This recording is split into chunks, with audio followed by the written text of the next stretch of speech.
94 പേർക്കാണ് ഇന്ന് കോവിഡ് ബാധ സംസ്ഥാനത്ത് സ്ഥിരീകരിച്ചത്. 3 മരണങ്ങളും റിപ്പോർട്ട് ചെയ്തിട്ടുണ്ട്. ഇന്ന് രോഗം ബാധിച്ചവരിൽ 47 പേർ വിദേശത്തുനിന്ന് വന്നവരാണ്. മറ്റ് സംസ്ഥാനങ്ങളിൽ നിന്ന് 37 പേർ. സമ്പർക്കം 7 പേര്. മഹാരാഷ്ട്രയിൽ നിന്ന് വന്ന 23 പേർക്കാണ് രോഗം സ്ഥിരീകരിച്ചത്. തമിഴ്നാട് 8, ഡൽഹി 3, ഗുജറാത്ത് 2, രാജസ്ഥാൻ 1. 39 പേരാണ് ഇന്ന് കോവിഡ് മുക്തരായത്.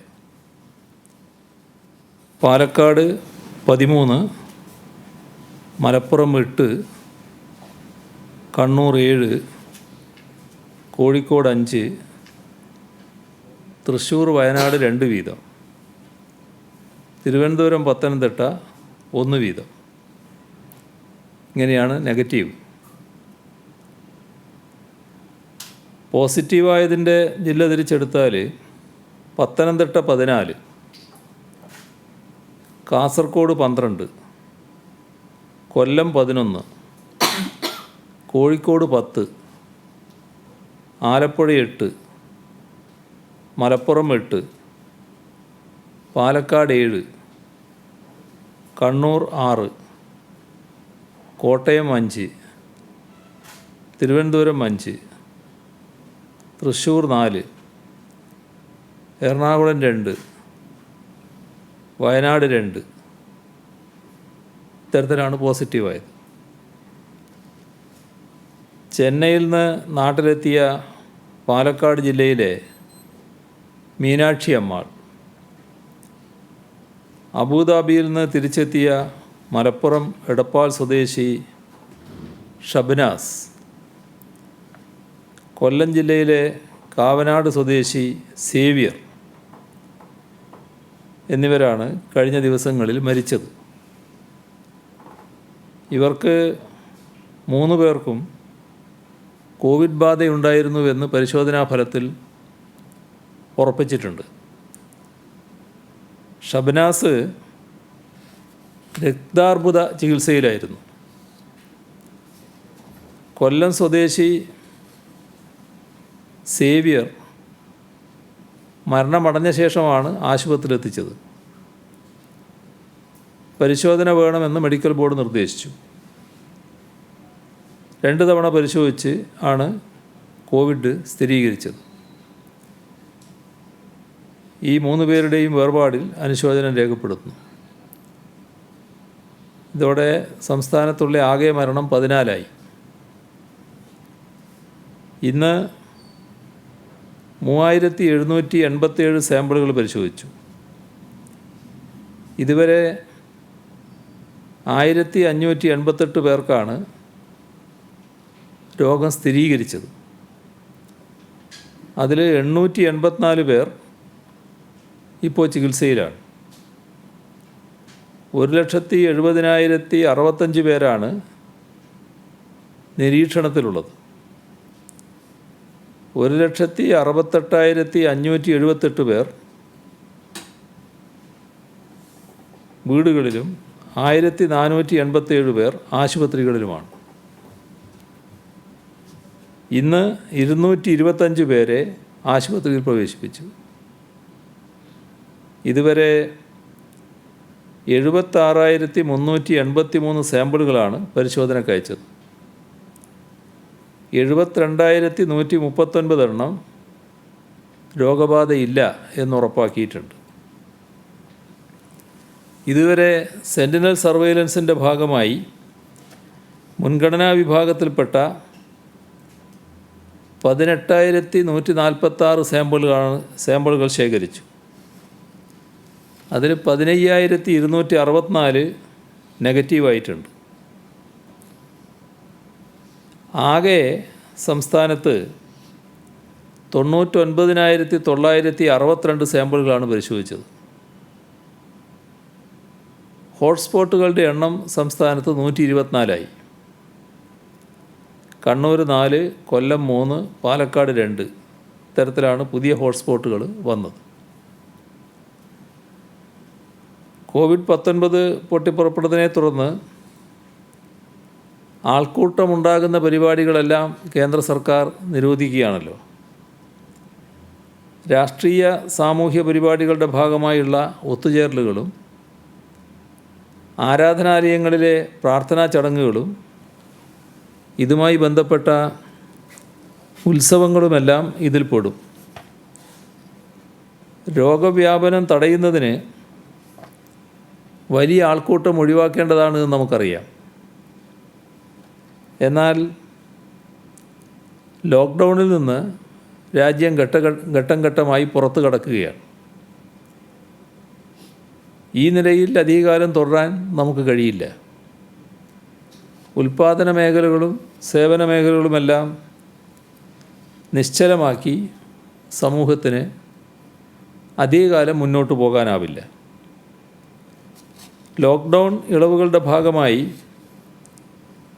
ജൂൺ 8 മുതൽ ആരാധനാലയങ്ങളും മതസ്ഥാപനങ്ങളും തുറക്കാമെന്ന് കേന്ദ്ര ആഭ്യന്തര മന്ത്രാലയം മെയ് 30 പുറപ്പെടുവിച്ച ഉത്തരവിൽ പറഞ്ഞിട്ടുണ്ട്. ഇത് സംബന്ധിച്ച് മാർഗനിർദ്ദേശങ്ങൾ കേന്ദ്ര സർക്കാർ പ്രസിദ്ധീകരിച്ചിട്ടില്ല.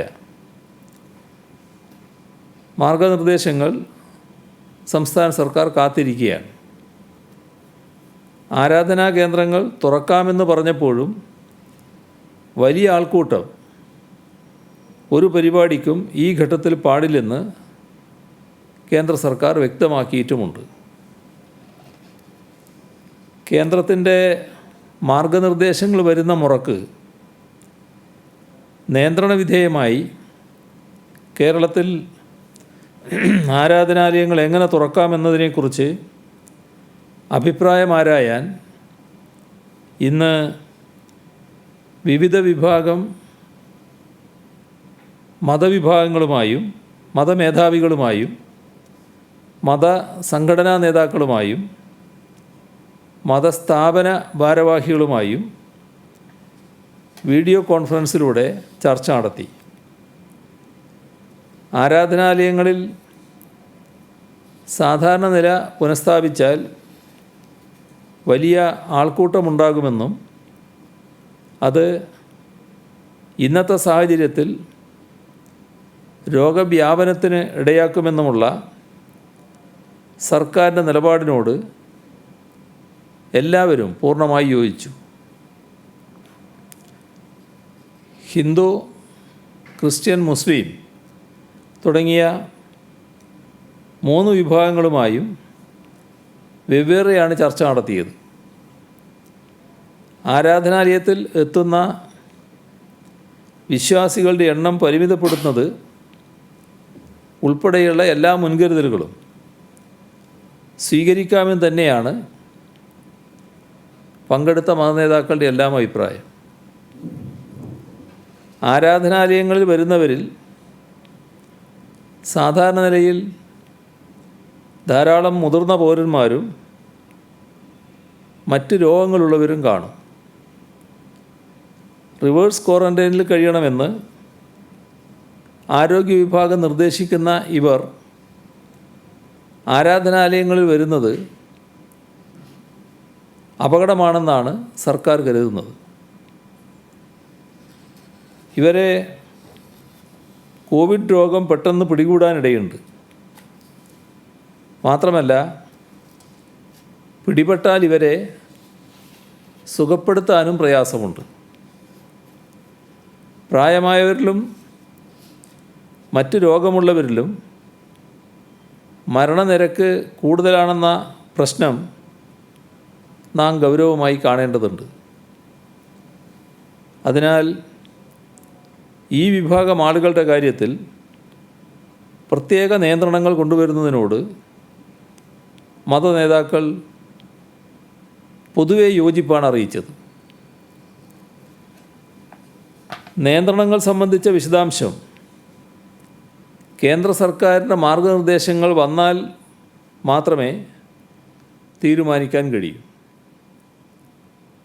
ആരാധനാലയങ്ങൾ വഴി രോഗവ്യാപനമുണ്ടാകുന്നത് ഒഴിവാക്കാൻ ഉതകുന്ന ഒട്ടേറെ പ്രായോഗിക നിർദ്ദേശങ്ങൾ ഇന്നത്തെ ചർച്ചയിൽ മതനേതാക്കൾ മുൻപോട്ട് വച്ചിട്ടുണ്ട്.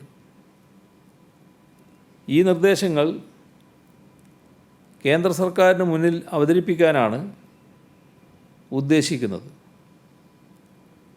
കേന്ദ്ര മാർഗനിർദ്ദേശം വന്ന ശേഷം ഇക്കാര്യത്തിൽ സംസ്ഥാന സർക്കാർ തീരുമാനമെടുക്കും. ആരാധനാലയങ്ങൾ എന്തുകൊണ്ട് തുറക്കുന്നില്ലെന്ന് സംസ്ഥാന സർക്കാരിനോട് ചോദിക്കുന്ന ചില പ്രസ്താവനകൾ അടുത്ത ദിവസങ്ങളിൽ കാണുകയുണ്ടായി.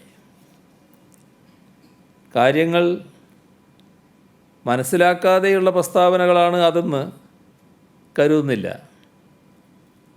ആരാധനാലയങ്ങൾ രാജ്യവ്യാപകമായി അടച്ചിടാൻ കേന്ദ്ര സർക്കാരാണ് തീരുമാനിച്ചത്.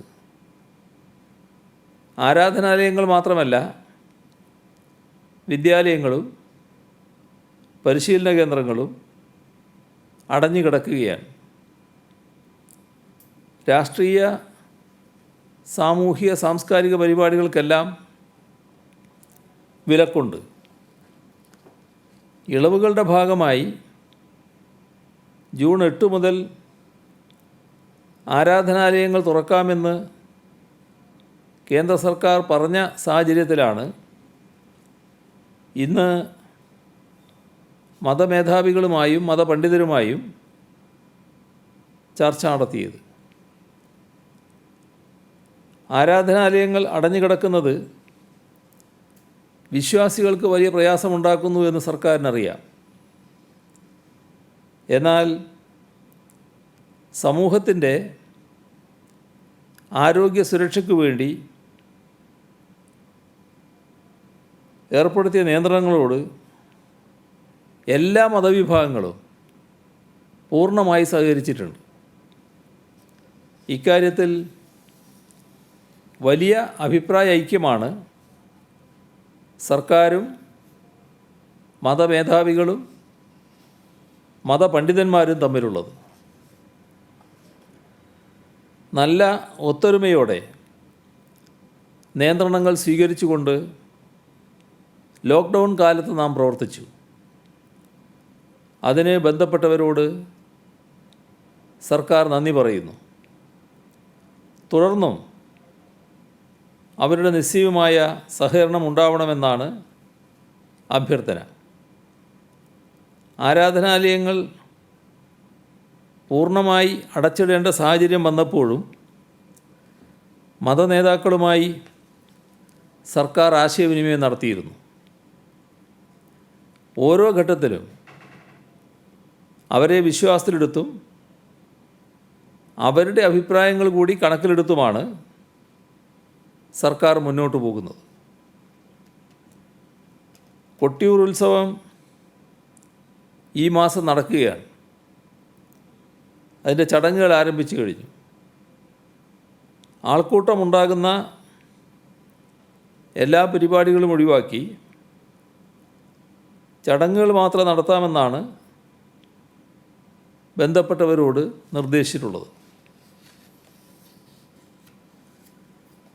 നാളെ ലോക പരിസ്ഥിതി ദിനമാണ്. ജൈവ വൈവിധ്യത്തിൻ്റെ സംരക്ഷണം മനുഷ്യരാശിയുടെ അതിജീവനത്തിന് അനിവാര്യമാണ്. മനുഷ്യർ നടത്തുന്ന അനിയന്ത്രിതമായ ചൂഷണം പ്രകൃതിയുടെ സന്തുലാവസ്ഥയെ തകിടം മറിക്കുന്നു. അതിൻ്റെ ഫലമായി ആഗോളതാപനവും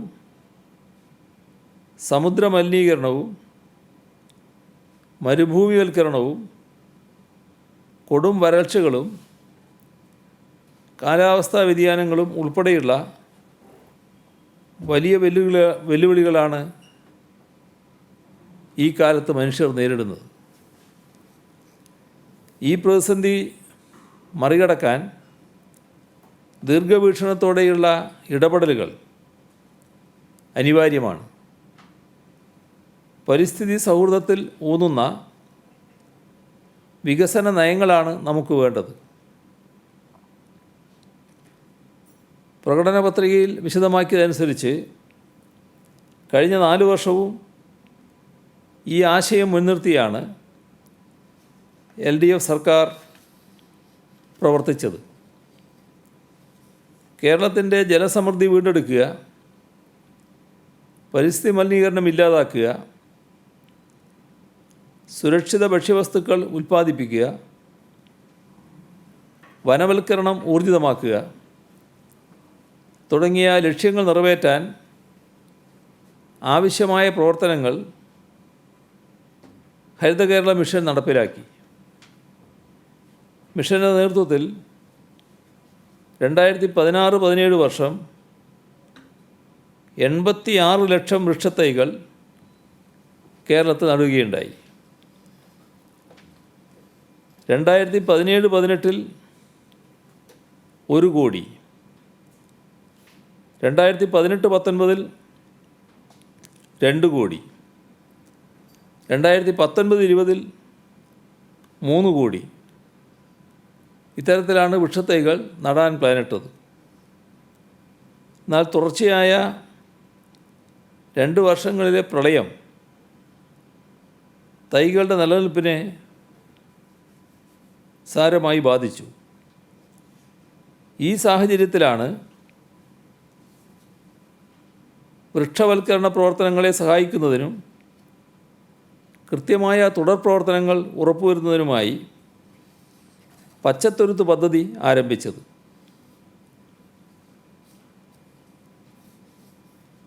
ലോകത്തെ പിടിച്ചുകുലുക്കിയ പല മഹാമാരികളും മൃഗങ്ങളിൽ നിന്നും മനുഷ്യരിലേക്ക് പകർന്നവയാണ്. സാർസ്, മെഴ്സ് തുടങ്ങി ഈ അടുത്ത് സംഭവിച്ച നിപ ഉൾപ്പെടെയുള്ള പല രോഗങ്ങളും മൃഗങ്ങളിൽ നിന്നാണ് മനുഷ്യരിലേക്ക് പകർന്നത്. പരിസ്ഥിതി നാശവും കാലാവസ്ഥാ വ്യതിയാനവുമൊക്കെയാണ്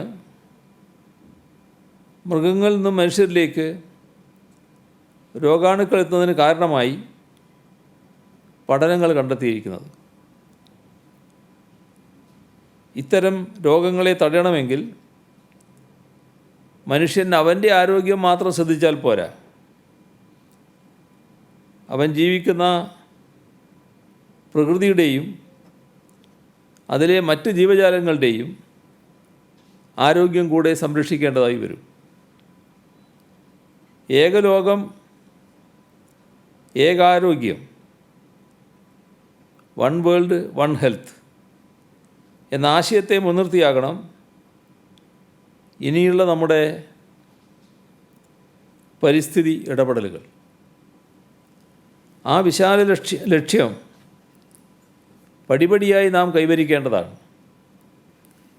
ഈ വർഷം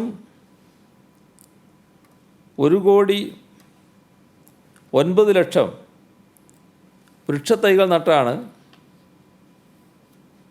പരിസ്ഥിതി ദിനം നാം ആചരിക്കുന്നത്. ജൂൺ 5-ന് 81 ലക്ഷം തൈകൾ നടും. ജൂലൈ 1 മുതൽ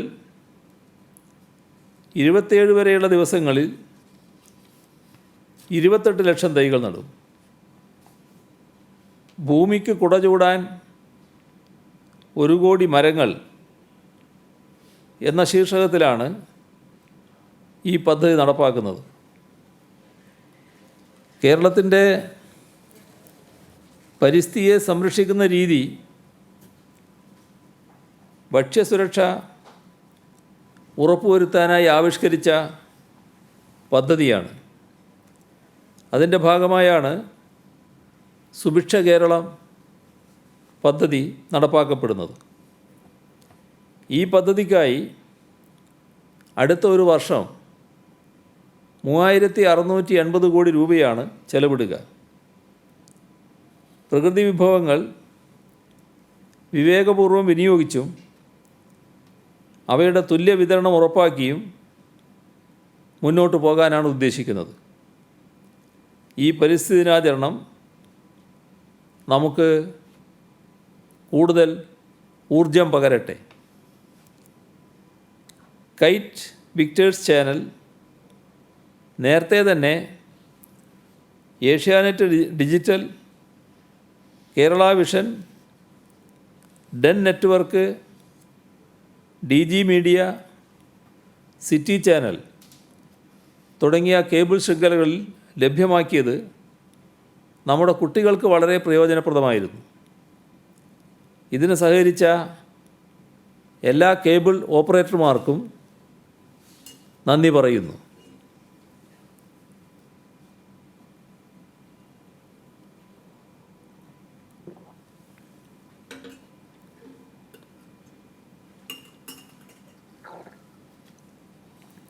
ഓൺലൈൻ ക്ലാസ്സുകൾ എല്ലാ കുട്ടികളിലേക്കും എത്താനായി കൈറ്റ് വിക്ടേഴ്സ് ചാനൽ DTH ശൃംഖലയിലും ഉൾപ്പെടുത്താൻ അനുമതി നൽകണമെന്നാവശ്യപ്പെട്ട് നേരത്തെ പൊതുവിദ്യാഭ്യാസ വകുപ്പ് കേന്ദ്ര മാനവശേഷി വകുപ്പിന് കത്ത് നൽകിയിരുന്നു. കേന്ദ്ര വാർത്താവിനിമയ പ്രക്ഷേപണ വകുപ്പ് മന്ത്രിക്കും കത്തയച്ചിരുന്നു. ഇതിനനുകൂലമായ പ്രതികരണമൊന്നും ഇതുവരെ ലഭിച്ചിട്ടില്ല. എന്നാൽ തുടർച്ചയായി പൊതുവിദ്യാഭ്യാസ വകുപ്പും കൈറ്റും അതുപോലെ അവരുടെ വരിക്കാരും എല്ലാം ആവശ്യപ്പെട്ടതനുസരിച്ച് ഇപ്പോൾ DTH ശൃംഖലകളിൽ കൈറ്റ് വിക്ടേഴ്സ് ലഭ്യമായി തുടങ്ങിയിട്ടുണ്ട്. ഈ പ്രതിസന്ധി ഘട്ടത്തിൽ കേരളത്തോടൊപ്പം നിന്ന Dish TV, D2H, Sun Direct, Tata Sky, Airtel എന്നീ DTH സേവനദാതാക്കളോടും സംസ്ഥാന സർക്കാരിൻ്റെ നന്ദി അറിയിക്കുന്നു. കേരള വിഷൻ ഡിജിറ്റൽ TVയിൽ 2 ചാനലുകളിലായി വിക്ടേഴ്സ് സംപ്രേഷണം ആരംഭിച്ചിട്ടുണ്ട്. പിന്നോക്കാവസ്ഥയുള്ള കേബിൾ TV കണക്ഷൻ ഇല്ലാത്ത വിദ്യാർത്ഥികളുടെ വീടുകളിലേക്ക് സൗജന്യ കേബിൾ കണക്ഷൻ നൽകാൻ കേബിൾ TV ഓപ്പറേറ്റേഴ്സ് അസോസിയേഷൻ തീരുമാനിച്ചിട്ടുണ്ട്. അവർക്ക് നന്ദി അറിയിക്കുന്നു. ഓൺലൈൻ പഠനത്തിനായി സൗകര്യങ്ങളില്ലാത്ത കുട്ടികൾക്കായി വിവിധ സംഘടനകളും സ്ഥാപനങ്ങളും സൗകര്യങ്ങൾ ഒരുക്കുന്നതിന് താൽപ്പര്യം പ്രകടിപ്പിച്ചിട്ടുണ്ട്. സഹകരണ സംഘങ്ങളുടെ പരിധിയിലെ അർഹരായ വിദ്യാർത്ഥികൾക്ക് ടെലിവിഷൻ സൗകര്യം ഏർപ്പെടുന്നതിന് അനുമതി നൽകി കഴിഞ്ഞിട്ടുണ്ട്. KSTA ആദ്യഘട്ടത്തിൽ 2500 ടെലിവിഷനുകളും കേരള NGO യൂണിയൻ 50 ലക്ഷം രൂപയുടെ ടെലിവിഷനുകളുമാണ് വാങ്ങി നൽകുന്നത്. ഭാരത് പെട്രോളിയം കോർപ്പറേഷൻ ലിമിറ്റഡ് 50 ലക്ഷം രൂപ ടെലിവിഷൻ വാങ്ങുന്നതിനായി അനുവദിച്ചു. കേരള ഗസ്റ്റഡ് ഓഫീസേഴ്സ് അസോസിയേഷനും അപ്പോളോ ടൈവേഴ്സ് ലിമിറ്റഡും 100 വീതം ടെലിവിഷനുകൾ വാങ്ങി നൽകാമെന്ന് അറിയിച്ചിട്ടുണ്ട്. 2000 വിദ്യാർത്ഥികൾക്ക് ഓൺലൈൻ പഠന സൗകര്യം ലഭ്യമാക്കുന്നുവെന്ന് വ്യവസായ വകുപ്പ് അറിയിച്ചിട്ടുണ്ട്. ആന ചരിഞ്ഞ സംഭവം പോലീസും വനം വകുപ്പും സംയുക്തമായി അന്വേഷിക്കും. കുറ്റക്കാരെന്ന് സംശയിക്കുന്ന 3 പേരെ കേന്ദ്രീകരിച്ച് അന്വേഷണം പുരോഗമിക്കുകയാണ്. ജില്ലാ പോലീസ് മേധാവിയും ജില്ലാ ഫോറസ്റ്റ് ഓഫീസറും ഇന്ന് സംഭവസ്ഥലം സന്ദർശിച്ചു. കോട്ടയം താഴത്തങ്ങാടിയിൽ ഷീബ എന്ന സ്ത്രീയെ കൊലപ്പെടുത്തിയ കേസിലെ പ്രതിയെ 2 ദിവസത്തിനകം പിടികൂടാനായത് കേരള പോലീസിനുള്ള വലിയ നേട്ടം തന്നെയാണ്. മോഷണം പോയ സ്വർണവും വാഹനവും കണ്ടെടുത്തിട്ടുമുണ്ട്. വടകര തൂണേരിയിൽ കോവിഡ് രോഗബാധ സ്ഥിരീകരിച്ച ആളുടെ ഫിഷ് സ്റ്റോളിൻ്റെ തട്ടിയും ഷട്ടറും കഴിഞ്ഞ രാത്രി ആരോ തകർത്തതായി ശ്രദ്ധയിൽപ്പെട്ടിട്ടുണ്ട്. ഈ സംഭവം നാദാപുരം പോലീസ് കേസ് രജിസ്റ്റർ ചെയ്ത് അന്വേഷിക്കുകയാണ്. സമീപത്തു നിന്നുള്ള CCTV ദൃശ്യങ്ങൾ പരിശോധിച്ചിട്ടുണ്ട്. ആ തരത്തിൽ കുറ്റക്കാരെ കണ്ടെത്താനുള്ള ശ്രമം നടക്കുകയാണ്. മാസ്ക് ധരിക്കാത്ത 2928 സംഭവങ്ങൾ സംസ്ഥാനത്ത് റിപ്പോർട്ട് ചെയ്തിട്ടുണ്ട്. ക്വാറന്റൈൻ ലംഘിച്ച 28 പേർക്കെതിരെ ഇന്ന് കേസ് രജിസ്റ്റർ ചെയ്തു. മുഖ്യമന്ത്രിയുടെ ദുരിതാശ്വാസ നിധിയിലേക്ക് സംഭാവന നൽകിയത് സംസ്ഥാന ദാരിദ്ര്യ നിർമ്മാർജ്ജന മിഷൻ 1,25,55,150 രൂപ. Kerala state cooperative rubber marketing federation 6 ലക്ഷം രൂപ. കേരള സംസ്ഥാന ഹാൻഡ്ലൂം വീവേഴ്സ് കോഓപ്പറേറ്റീവ് സൊസൈറ്റി 5 ലക്ഷം. വാഴക്കുളം ഗ്രാമപഞ്ചായത്ത് 5 ലക്ഷം. വയനാട് ടൂറിസം ഓർഗനൈസേഷൻ 5 ലക്ഷം. തിരുവനന്തപുരം താലൂക്ക് കോഓപ്പറേറ്റീവ് എംപ്ലോയീസ് സഹകരണ സംഘം 5 ലക്ഷം. ചേളന്നൂർ ഗ്രാമപഞ്ചായത്ത് 3 ലക്ഷം. Student police cadet Thiruvananthapuram rural 2,33,263. കൂസാറ്റിലെ മുൻകാല SFI പ്രവർത്തകരുടെ കൂട്ടായ്മ ഹൃദയപക്ഷം 5 ലക്ഷം. കല്ലുമല അഗ്രികൾച്ചറൽ കോഓപ്പറേറ്റീവ് ബാങ്ക് 4,73,218 രൂപ. KSSPU ചാലക്കുടി ബ്ലോക്ക് പരിധിയിലെ പ്രധാന പ്രവർത്തകർ 3,29,602 രൂപ. KSRTC എംപാനൽ ജീവനക്കാർ 2,15,000 രൂപ. ഇന്ത്യൻ പെന്തക്കോസ് ചർച്ച് കുമ്പനാട് 2 ലക്ഷം രൂപ. പുരോഗമന കലാസാഹിത്യ സംഘം തിരുവനന്തപുരം ജില്ലാ കമ്മിറ്റി 2,80,000 രൂപ. ജില്ലാ സഹകരണ ബാങ്കുകളിലെ റിട്ടയർ ചെയ്ത ജീവനക്കാരുടെ ഫെഡറേഷൻ 2,80,000 രൂപ. ചേർത്തല സൗത്ത് ഗ്രാമപഞ്ചായത്ത് കുടുംബശ്രീ CDS 2 ലക്ഷം രൂപ.